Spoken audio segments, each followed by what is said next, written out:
ज्ञान दर्पण with Ramesh Mishra channel में आप सभी दर्शकों का हार्दिक स्वागत अभिनंदन है। आज हम आपको कुंडली के विश्लेषण के विषय में को संक्षिप्त और आसान जानकारी देने वाले हैं। आप के सामने कुंडली का प्रारूप है जिसमें 12 घर हैं और 12 ही राशियां होती हैं और 9 ग्रह होते हैं। तो जन्म के समय जो ग्रह जिस राशि में होता है उस समय जिस समय बालक का जन्म होता है जिस राशि में, तो उसको लग्न में प्रदर्शित करते हैं और उसी के अनुरूप सभी ग्रहों को जो जिस राशि में होता है उसको वहां प्रदर्शित किया जाता है। तो उस जन्म के समय चंद्रमा का विशेष महत्व होता है। नामकरण जो आपका होता है वो भी चंद्रमा जिस राशि में होगा उसी के अनुसार जातक को जन्म का नाम दिया जाता है। चंद्रमा मन का कारक है। तो आज का हमारा विषय यह है कि जिनका चंद्रमा 5 नंबर राशि में है, 5 नंबर राशि का मतलब है सिंह राशि, तो जिनका चंद्रमा सिंह राशि में है उनका जीवन कैसा होगा और उसके विषय में चंद्रमा आप देख रहे हैं आज सिंह राशि में है जहां 5 नंबर लिखा है। आप अपनी कुंडली में देख सकते हैं जहां पर भी ये 12 घरों में कहीं भी जहां 5 नंबर लिखा है, अगर उसमें चंद्रमा लिखा है तो आप समझ जाइए कि हमारा सिंह राशि में चंद्रमा है। तो अब सिंह राशि चंद्रमा सिंह राशि में हुआ तो इसमें अब किस ग्रह की कौन सी दृष्टि पड़ती है, तो ग्रहों की दृष्टि के अनुरूप अगर शुभ ग्रह की दृष्टि शुभ पड़ती है तो शुभ फल प्राप्त होते हैं, लेकिन कुछ दुष्ट ग्रहों की दृष्टि पड़ती है जब तो अच्छे फल प्राप्त नहीं हो पाते हैं। तो इसलिए हम इस पे आपका चंद्रमा सिंह राशि में है तो सभी ग्रहों की दृष्टि के विषय में आपको जानकारी देने वाले हैं और आप अपनी कुंडली में मिलान कर सकते हैं। अगर आपकी का चंद्रमा 5वें नंबर में है, यहाँ किसी घर में हो, तो आप ये देखें कि सूर्य की दृष्टि, तो सूर्य अगर चंद्रमा 5 में है तो सूर्य की संपूर्ण दृष्टि 7वीं होती है। तो यहां से आप 1 2 3 4 5 6 7, तो अगर 11 नंबर में सूर्य है तो उसकी पूर्ण दृष्टि चंद्रमा पर पड़ेगी।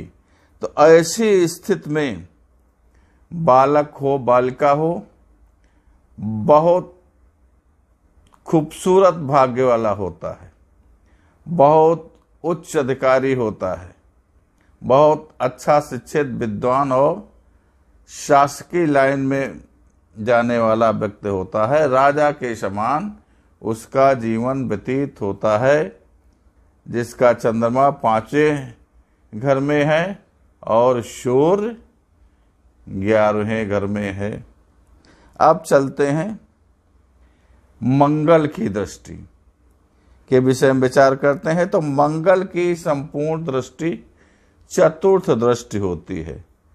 तब जो चतुर्थ दृष्टि होगी तो 1 2 3 4, तो यहां पर अगर चंद्रमा आपकी कुंडली में 5वें भाव में है और मंगल दूसरे भाव में है तो ये भी बहुत भाग्यशाली जातक होगा। राजनीति में होगा, विधायक सांसद मंत्री तक होगा और सरकारी सेवाओं में होगा। तो क्लास 1 अधिकारी, विभागीय अध्यक्ष इत्यादि अच्छे प्रशासनिक पदों पर विराजमान होगा। अब चलते हैं तीसरा ग्रह बुध। तो बुध की जो है सातवीं दृष्टि होती है। वो जहां पर होता है तो अपने से सातवें घर को पूर्ण दृष्टि से देखता है। तो जब सातवें घर को पूर्ण दृष्टि से देखेगा तो उस स्थिति में बुध जो है 11 नंबर जहां लिखा होगा वहां होगा। तो बुध की जब सप्तम दृष्टि चंद्रमा पर पड़ती है तो बुध जो है बुद्धि का कारक होता है।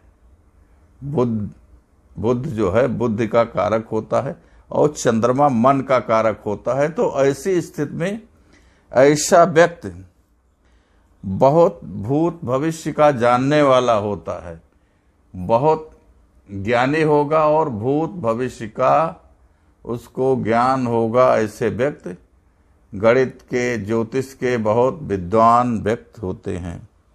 अब चलते हैं गुरु की दृष्टि। तो गुरु की दृष्टि पंचम, सातवीं और नवीं होती है। तो जहां पर गुरु मौजूद होते हैं तो अपने से पांचवें भाव पर पूर्ण दृष्टि डालते हैं, सातवें भाव पर पूर्ण दृष्टि डालते हैं और नवें भाव पर पूर्ण दृष्टि डालते हैं। तो ऐसी स्थिति में अगर कुंडली में गुरु 1 नंबर पे है तो इसकी पूर्ण दृष्टि चंद्रमा पर पड़ेगी 5वें भाव में। और अगर गुरु 11 नंबर पे है तब भी जो है पूर्ण दृष्टि पंचम भाव में पड़ेगी चंद्रमा पे। और यदि 9वें भाव में है तो ऐसी स्थिति में गुरु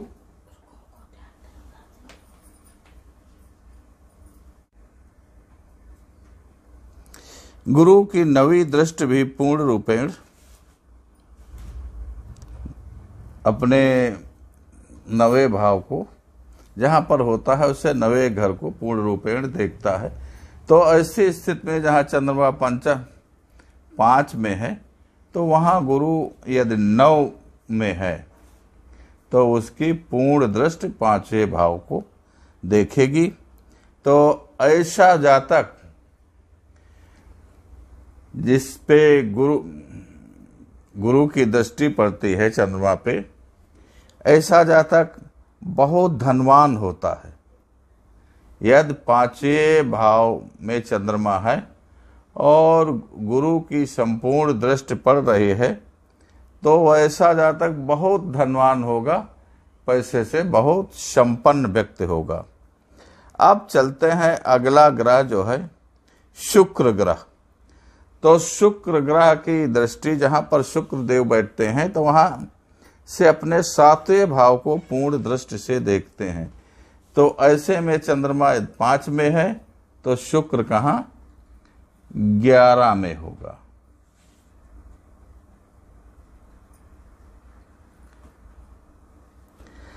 तो शुक्र की पूर्ण दृष्टि चंद्रमा पे पड़ेगी। चंद्रमा मन का कारक है और शुक्र जो है ये भी ज्ञान, वैभव तथा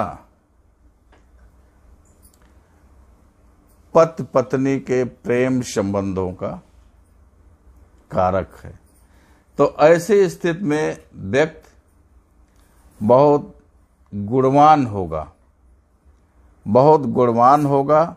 धनवान होगा, बहुत अच्छी पत्नी उसको प्राप्त होगी और एक राजा के समान उसका जीवन व्यतीत होगा, जिसका शुक्र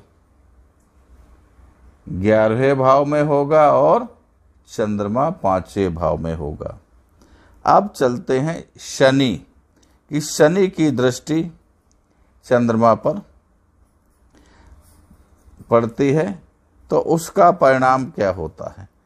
तो शनि जहां पर होते हैं वहां से तीसरे घर को, सातवें घर को और 10वें घर को पूर्ण रूपेण दृष्टि से देखते हैं।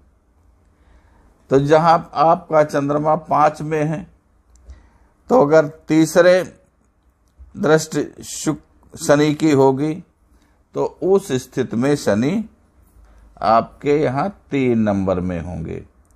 तो अगर 3 नंबर में शनि है और चंद्रमा 5 में है, तो आप ये समझिए कि शनि की तीसरी दृष्टि पूर्ण रूपेण चंद्रमा पर पड़ रही है।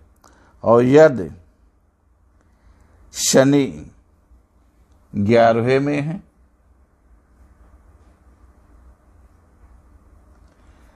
तब भी आप समझ लीजिए शनि की दृष्टि पूर्ण रूपेण चंद्रमा पे पड़ रही है, ये 7वीं दृष्टि है। और शनि 10वीं दृष्टि भी डालते हैं, जहां पे बैठते हैं तहां से 10वें भाव को भी पूर्ण दृष्टि से देखते हैं। तो ऐसे में यदि चंद्रमा 5 में है और शनि 8 में है, तब भी शनि की पूर्ण दृष्टि चंद्रमा पर 10वीं दृष्टि पड़ती है। तो ऐसी स्थिति में जो शनि के द्वारा दृष्टि किससे जीवन जिसका व्यतीत होता है, शनि की दृष्टि चंद्रमा पर पड़ती है 5वें भाव में, तो ऐसा व्यक्ति